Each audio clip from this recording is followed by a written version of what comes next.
Kasalukuyan, maulap ang kalangitan sa malaking bahagi ng bansa dahil pa rin sa habagat o southwest monsoon.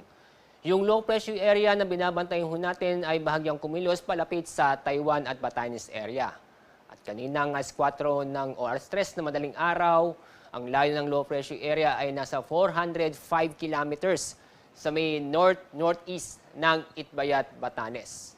Ito'y nanatili pa rin mababa ang tsansa na maging bagyo. Inaasahan po natin sa loob ng 24 oras, nasa labas na ng PAR itong low pressure area. At sa ating magiging lagay na panahon ngayong araw, dahil sa habagat, makakaasa pa rin ng mga kalat-kalat na pag-ulan at thunderstorm sa Bataan, Zambales, Occidental Mindoro at Palawan.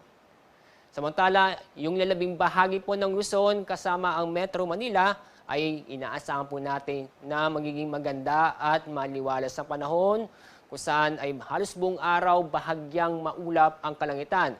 Pero may tsansa pa rin ng mga isolated na pag-ulan. Dako tayo sa Visayas at Mindanao dahil pa rin sa habagat itong western na Visayas at kasama na rin ang Zamboanga Peninsula at northern Mindanao ay makakaranas ng maulap ang papaurin na may tsansa na mga kalat-kalat na pag-ulan at thunderstorm. Yung lalabing bahagi po ng Visayas at lalabing bahagi ng Mindanao, fair weather po tayo except po itong mga isolated na pag-ulan.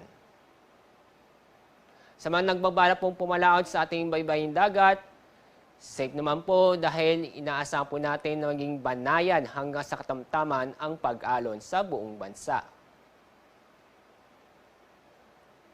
Sa weather outlook mula Sabado hanggang Monday next week, itong habagat ay may epekto pa rin bukas at doon na lang po sa bandang Palawan.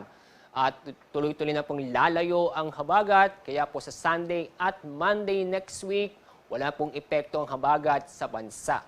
Kaya sa mga pinulungan tulad sa Metro Manila, sa loob po ng 3 araw, fair weather po tayo except sa mga isolated na mga pag-ulan.